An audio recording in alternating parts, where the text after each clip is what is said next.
Shalom, selamat pagi Bapak Ibu Saudara yang dikasihi oleh Tuhan.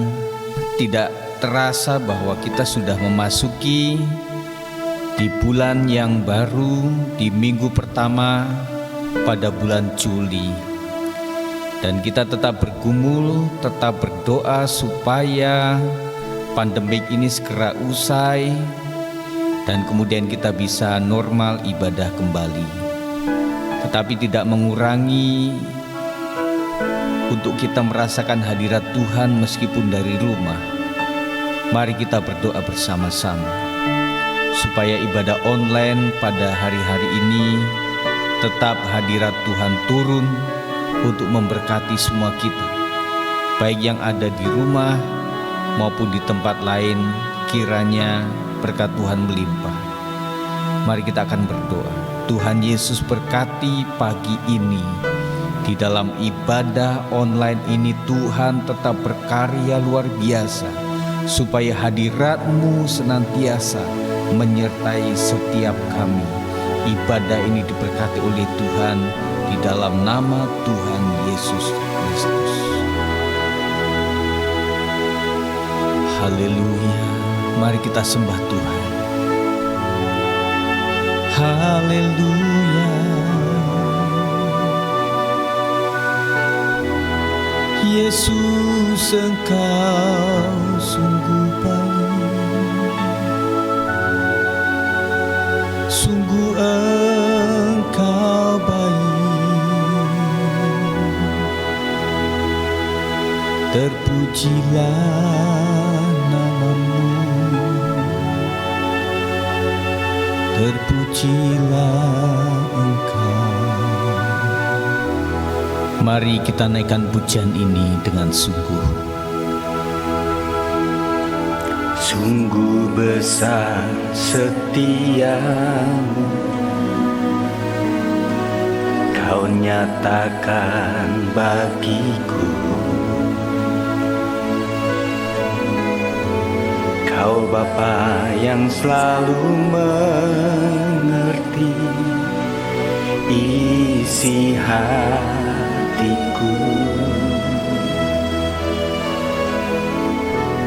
Kemuliaan-Mu Kau janjikan, aku tetap percaya, ku percaya janji-Mu ajaib terukir dalam kehidupanku. Ku berserah di dalam kekuatan-Mu, hanya Kau segalanya bagiku. Ku percaya janji-Mu ajaib terukir dalam kehidupanku. Ku berserah di dalam kekuatan-Mu, ku percaya.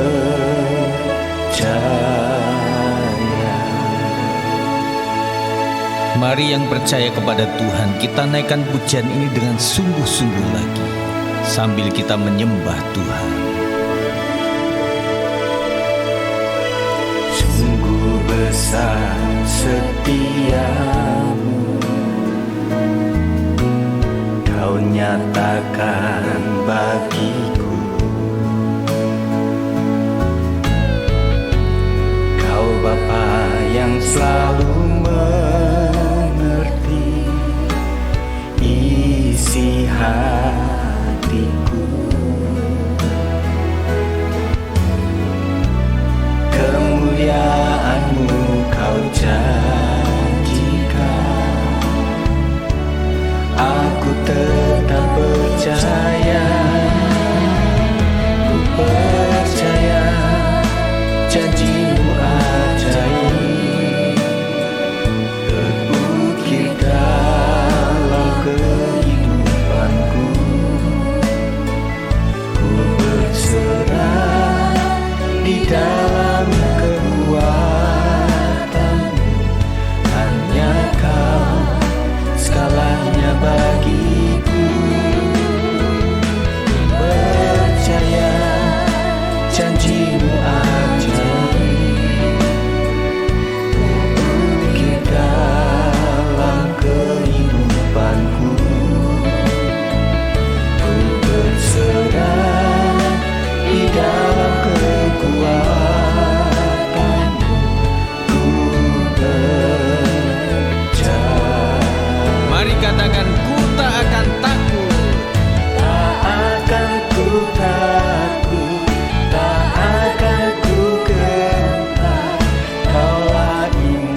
berserah di dalam kekuatan-Mu. Ku percaya. Terima kasih Tuhan, kami sangat percaya Engkau mengasihi setiap kami. Kasih setia-Mu tak pernah pudar. Terima kasih Tuhan Yesus. Haleluya.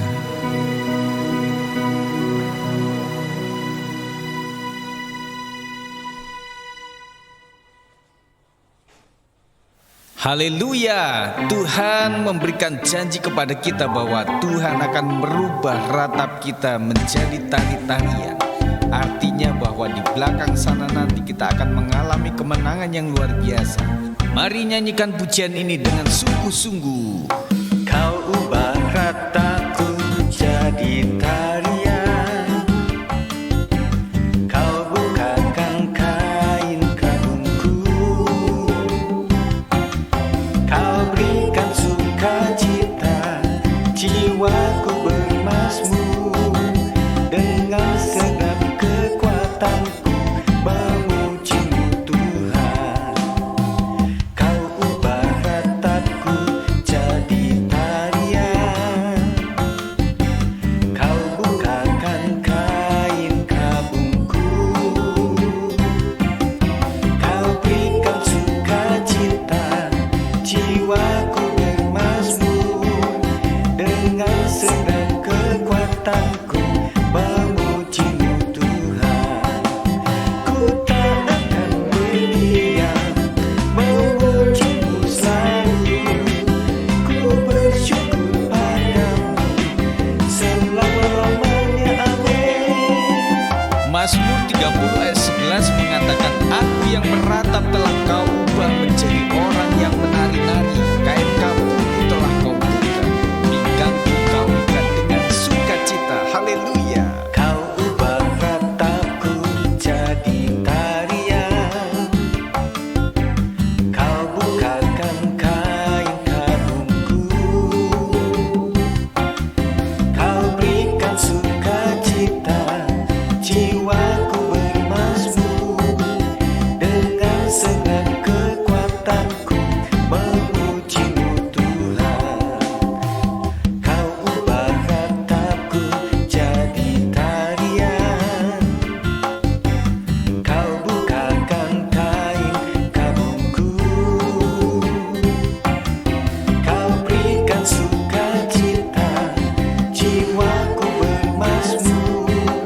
Dengan segenap kekuatanku memuji-Mu Tuhan. Ku tak akan berdiam, memuji-Mu selalu.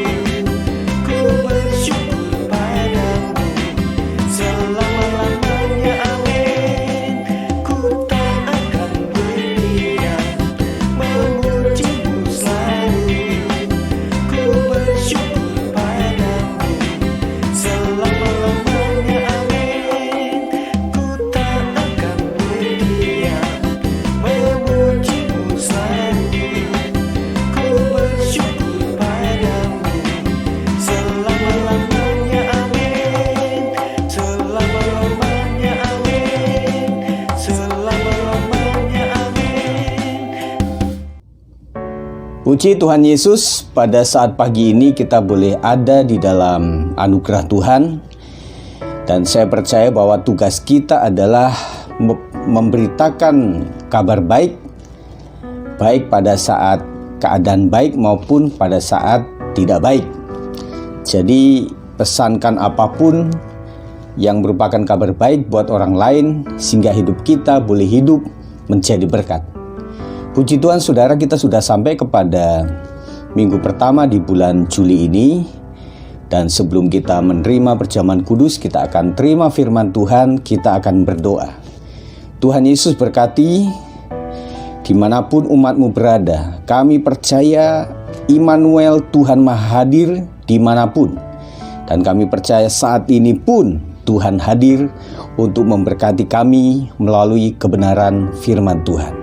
Tuhan berkati hamba-Mu ini untuk menyampaikan kebenaran, diurapi, diberkati oleh Tuhan untuk menjadi berkat. Demi nama Yesus kami berdoa. Haleluya. Amin. Puji Tuhan saudara, saya rindu berbicara mengenai tetap tegar di tengah tantangan. Nah saudara, tentunya hari ini semua kita mengakui adalah masa ujian, masa tantangan. Tidak cuma tantangan finansial, tidak cuma tantangan masalah sosial, masalah yang di sekeliling kita, di sekitar kita, tetapi juga masalah tantangan pola pikir kita, pola perkataan, pola tindakan kita, dan apapun yang kita keluarkan dari isi hati kita. Ini menjadi tantangan buat kita.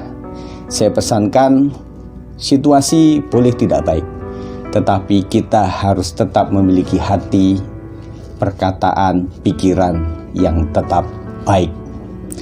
Tetap tegar di tengah tantangan.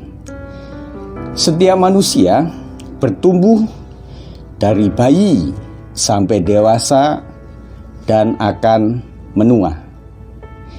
Seiring pertumbuhan usia, pertumbuhan pola pikir dan perilaku akan terus terjadi, saudara.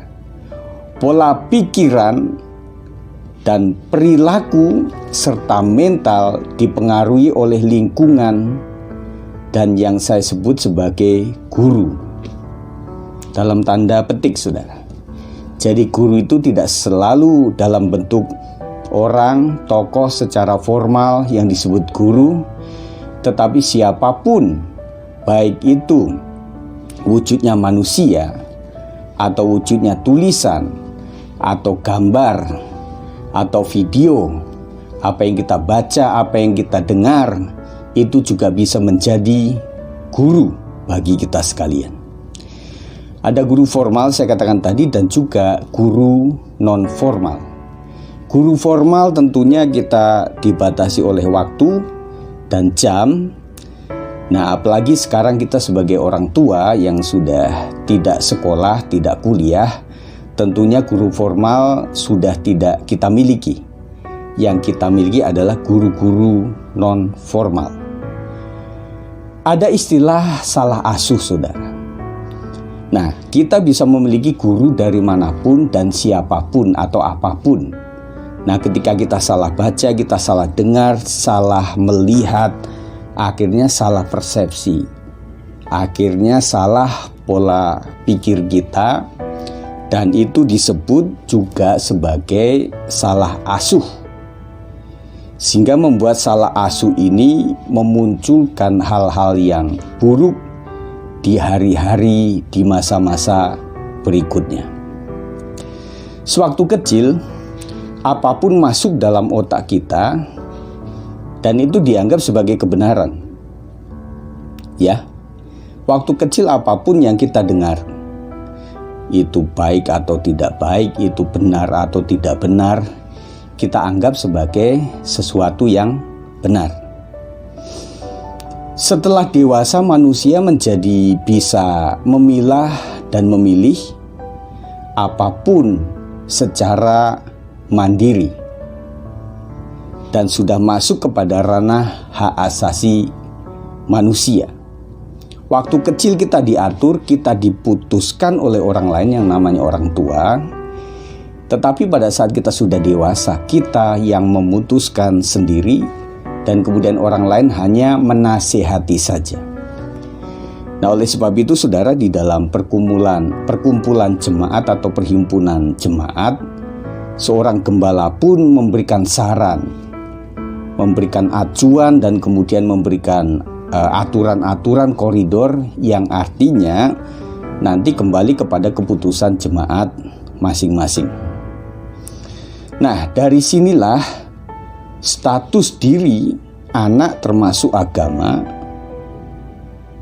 itu dilahirkan dan itu diputuskan. Setelah dewasa, manusia menjadi bisa memilih jalan hidupnya, yaitu agamanya.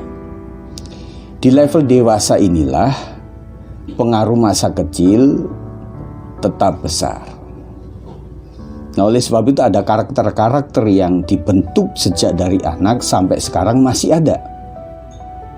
Karakter gampang merusak, karakter gampang emosi, karakter gampang mencidrai orang lain, karakter-karakter yang merusak kadang-kadang masih kita bawa sampai kita dewasa. Kenapa? Karena pengaruh masa kecil memang sangat besar sekali. Tetapi saudara, pertumbuhan iman ini nanti bisa memandunya. Otak, logika, perasaan, hati, dan iman pada dasarnya, pada awalnya saling tarik-menarik dan akhirnya bisa saling menyerang dan juga saling mengalahkan. Nah, pada level ini saudara, kita mengikuti pola yang mana? Mengikuti arahan daging kita sebagai manusia lama atau mengikuti arahan firman Tuhan, Alkitab, iman yang kita percayai, yang menumbuhkan kita menjadi orang dewasa. Dan kita masih bergumul untuk hal ini saudara, sampai kepada nanti keputusan akhir kita akan memiliki keputusan yang tepat, yaitu keputusan rohani yang matang. Ada dua prinsip yang bisa memenangkan pergolakan rohani ini. Jadi saya sebut tadi adalah tarik-tarikan antara hal-hal yang dilahirkan sejak kecil, tabiat, karakter, sifat yang masih kita bawa sekarang ini, dan itu masih dalam ranah sebagai hidup lama atau manusia lama yang perlu diubah, dirubah. Dan siapa yang bisa mengubah karakter manusia?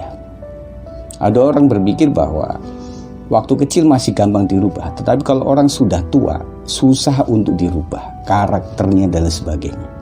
Tetapi kita belajar terus saudara. Nanti ada tokoh yang memang menurut manusia sudah tidak bisa dirubah, dan ada cara merubahnya secara rohani. Kita akan lihat saudara. Saya katakan tadi ada dua prinsip yang bisa memenangkan pergolakan tarik-tarikan tadi. Yang pertama adalah manusia harus dilahirkan kembali.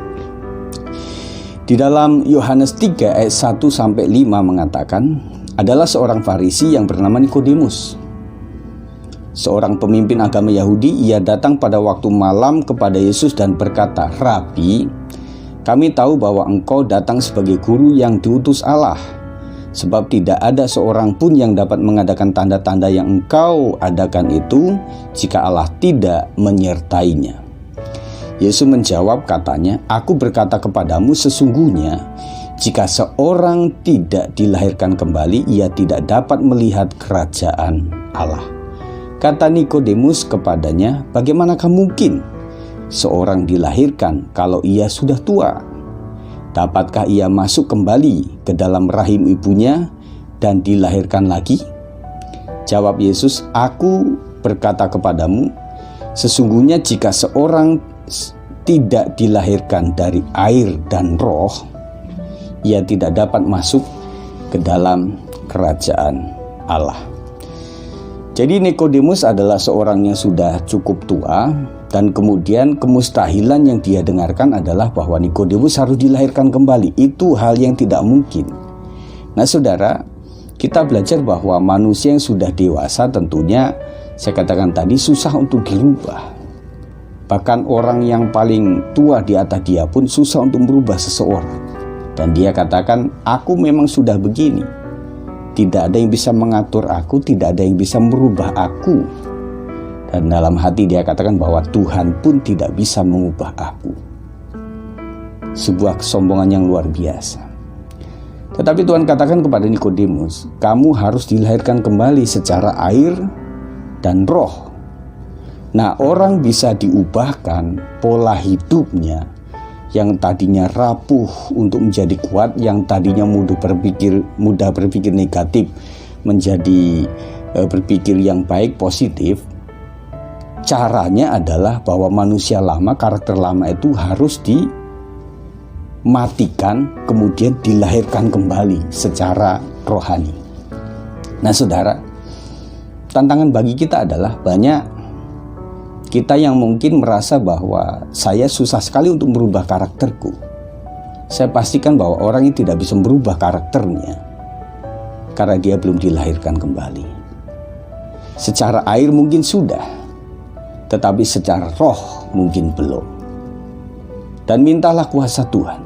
Baptisan air sekali, tetapi baptisan Roh Kudus, kepenuhan Roh Kudus akan terus berlangsung semakin kita dipenuhi. Minta kuasa Tuhan untuk bisa mengubah pola pikir, pola perkataan, perbuatan, dan pertimbangan serta keputusan kita. Yang pertama adalah harus dilahirkan kembali. Bagaimana seorang bisa tegar di dalam menghadapi tantangan? Dia harus dilahirkan kembali, supaya menjadikan tantangan ini adalah sebagai umpan balik untuk tetap berkarya, untuk tetap melayani, untuk tetap produktif di dalam Tuhan. Yang kedua, Roma 6 ayat 6, karena kita tahu bahwa manusia lama kita telah turut disalibkan, supaya tubuh dosa kita hilang kuasanya, agar jangan kita menghambakan diri lagi kepada dosa. Yang kedua, kalau kita sudah dilahirkan baru, kalau kita sudah memberikan hidup kita kepada Tuhan, yang kedua kita harus berusaha meninggalkan hidup yang tidak baik, saudara. Jangan selalu berkata bahwa aku memang seperti ini dan aku tidak bisa meninggalkan itu. Tetapi saudara, saya ingatkan bahwa ada tokoh-tokoh Alkitab yang luar biasa. Ada tokoh Saulus yang dia orangnya keras luar biasa, tetapi untuk kejahatan. Ketika dia dilahirkan kembali menjadi seorang Paulus yang keras untuk kebenaran. Jadi bisa jadi saudara, karakter keras masih ada.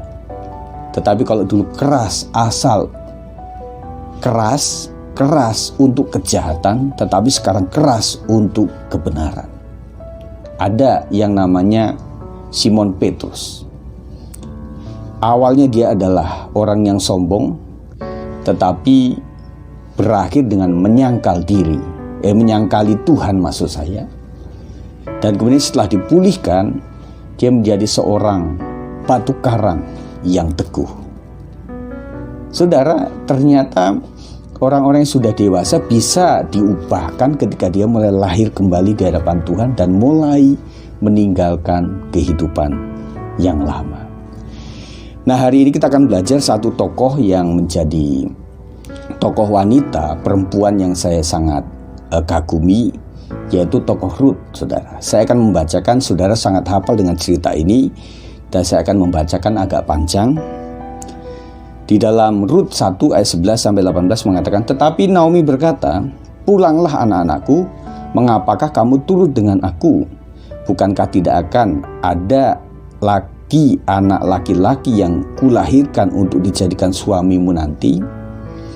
Pulanglah anak-anakku, pergilah, sebab sudah terlalu tua aku untuk bersuami. Seandainya pikirku ada harapan bagiku, dan sekalipun malam ini aku bersuami, bahkan sekalipun aku masih melahirkan anak laki-laki, masakan kamu menanti sampai mereka dewasa? Masakan karena itu kamu harus menahan diri dan tidak bersuami?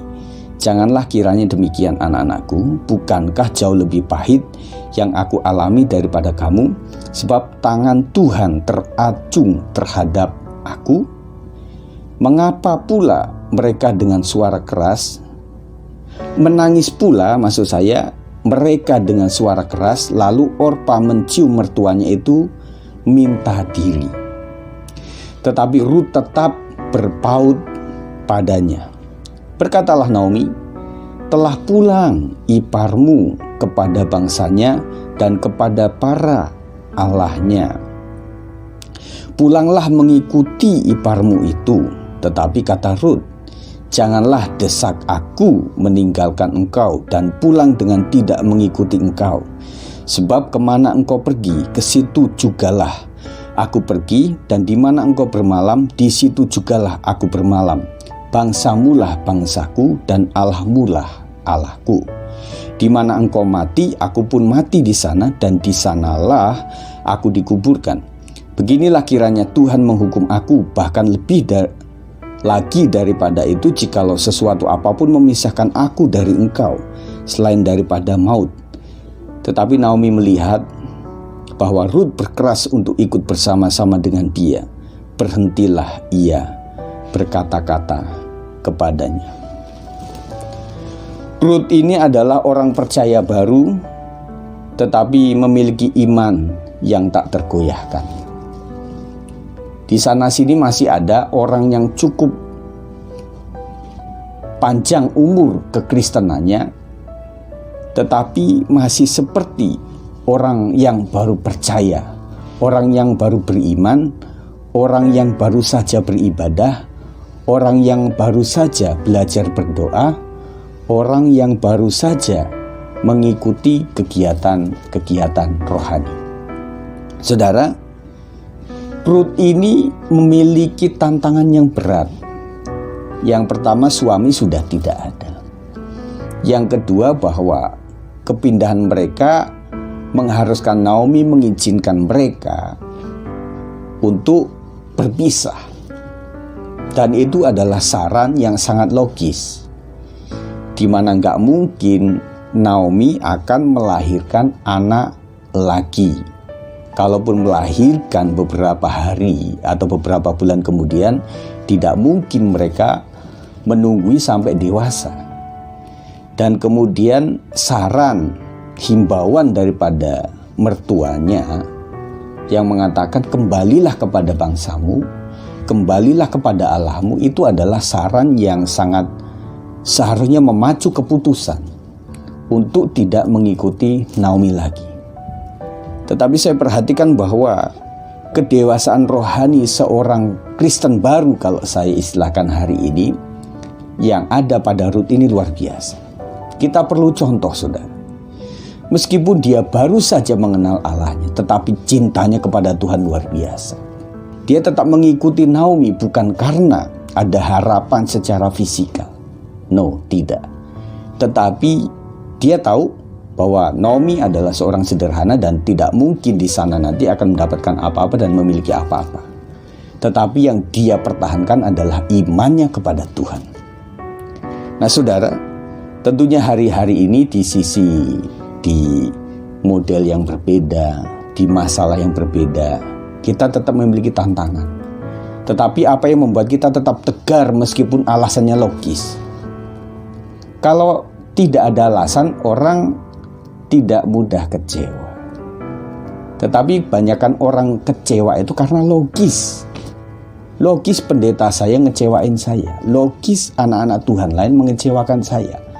Logis orang lain tidak memperhatikan saya. Logis orang lain tidak pedulikan saya. Logis bahwa hari-hari ini saya menghadapi tantangan dan tidak ada orang seiman yang membantu saya. Logis saya marah kepada Tuhan karena Tuhan tidak menolong sakit saya. Logis karena saya kecewa karena memang banyak hal yang membuat saya harus kecewa. Kita belajar, saudara, bahwa Rut ini memiliki kekuatan yang luar biasa untuk bertahan di dalam iman. Saya katakan secara rohani kita tidak tahu apa yang akan terjadi beberapa bulan ke depan. Selama ini kita perhatikan hal-hal yang jasmani, hal-hal apalagi kita masih lingkup secara sosial, masih benci-membenci, kita musuh-memusuhi, masih kita kecewa ini dan kita agak lupa bahwa kita harus memperhatikan rohani kita supaya tetap sehat. Dan ketika menghadapi tantangan nanti, kita akan tetap kuat, saudara. Kita bisa mengukur, saudara. Kita belum menghadapi maut, kita belum menghadapi tantangan secara fisik. Kita baru kecewa antar teman seiman. Kita sudah tinggalkan Tuhan. Kita sudah mulai enggan untuk kembali antusias melayani dan juga beribadah kepada Tuhan. Sungguh sangat rapuhnya iman kita di hadapan Tuhan. Bagaimana kita berpikir kita bisa masuk surga yang mulia, yang penuh dengan karakter yang setia, sabar, kemurahan. Ingat 9 buah roh. Mungkin kita masih jauh, saudara. Inilah intinya saudara, kenapa kita harus terus menumbuhkan iman rohani kita. Dan hari ini kita akan terima perjamuan kudus. Dan biarlah dengan ini semakin kita dikuatkan, disucikan, dimurnikan. Sehingga membuat tantangan apapun juga. Jangankan tantangan kecil, tantangan besar pun kita akan hadapi saudara. Puji Tuhan, kita siapkan hati kita untuk segera menerima perjamuan kudus. Kita berdoa supaya Tuhan memberkati. Tuhan Yesus berkati setiap anak-anak Tuhan yang sebentar lagi akan menerima perjamuan kudus.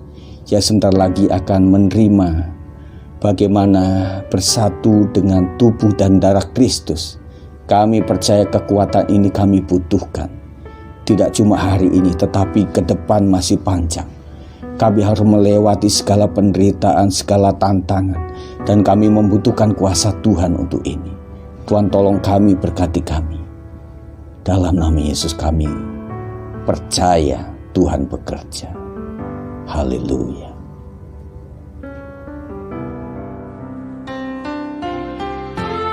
Mari jemaat yang dikasih oleh Tuhan, sebelum kita menerima perjamuan kudus, kita akan naikkan pujian ini.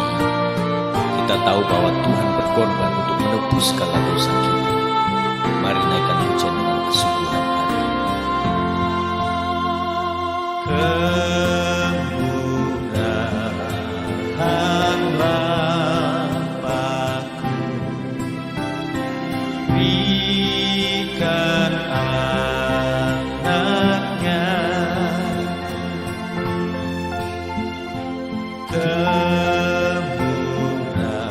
Kemurahan Yesus,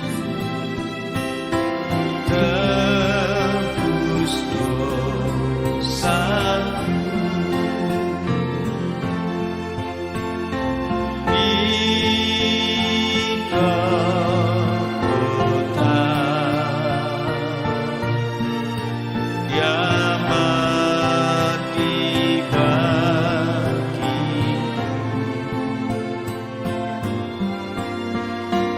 di kota ampuni dosaku. Terima kasih.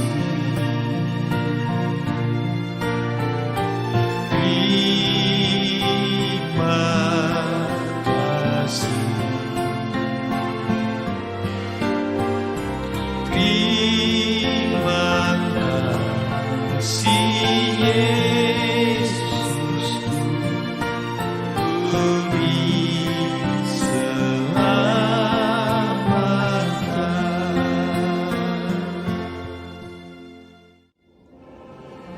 Mari kita akan berdoa. Tuhan Yesus, pengurapan Tuhan turun ke atas perjamuan kudus. Meskipun dari rumah tangga, meskipun dari tempat yang berbeda, tetapi kami tahu bahwa Engkau maha hadir dimanapun. Dan kami percaya pengurapan Tuhan terjadi atas perjamuan kudus hari ini. Demi nama Yesus kami siap untuk menerimanya. Yang percaya katakan, amin. Mari Bapak Ibu Saudara sekalian, di rumah masing-masing kita siapkan roti dan anggur. Sembari kita mempersiapkan diri, mari saya berikan waktu untuk saudara berdoa kepada Tuhan. Yang pertama, berdoalah. Sekarang saudara sudah bisa berdoa. Berdoalah mengaku segala dosa dan kesalahan. Tidak ada manusia yang sempurna. Yang kedua, mengakui keselamatan di dalam Yesus Kristus. Mengakui tubuh darah Yesus yang berkorban. Dan yang ketiga, beriman bahwa dengan perjamuan kudus ini, hadirat Tuhan menyatakan kuasa-Nya. Terima kasih Tuhan, berkat-Mu melimpah atas hari ini. Saya akan membacakan firman Tuhan. Mari angkat roti di tangan kanan kita, saudara. Dan ketika mereka sedang makan, Yesus mengambil roti, mengucap berkat, memecah-mecahkannya, lalu memberikannya kepada murid-muridnya dan berkata, "Ambillah, makanlah, inilah tubuhku." Kita makan bersama-sama.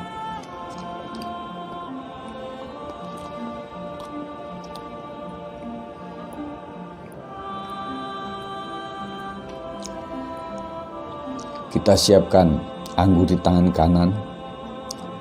Mari angkat secukupnya, saudara. Saya akan membacakan firman Tuhan sebelum kita minum. Sesudah itu ia mengambil cawan, mengucap syukur lalu memberikannya kepada mereka dan berkata, "Minumlah kamu semua dari cawan ini, sebab inilah darahku, darah perjanjian yang ditumpahkan bagi banyak orang untuk pengampunan dosa." Mari kita minum bersama-sama.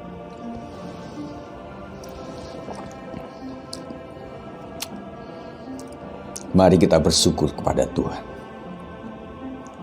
Mari sembah Tuhan, muliakan Dia. Terpuji-puji nama-Mu Tuhan, Kau baik. Terima kasih untuk berkat perjamuan kudus pada hari ini Tuhan. Apapun yang terjadi, kami tetap mengucap syukur kepada Tuhan. Sebab Tuhan mengizinkan segala proses, langkah demi langkah awal bersama Tuhan.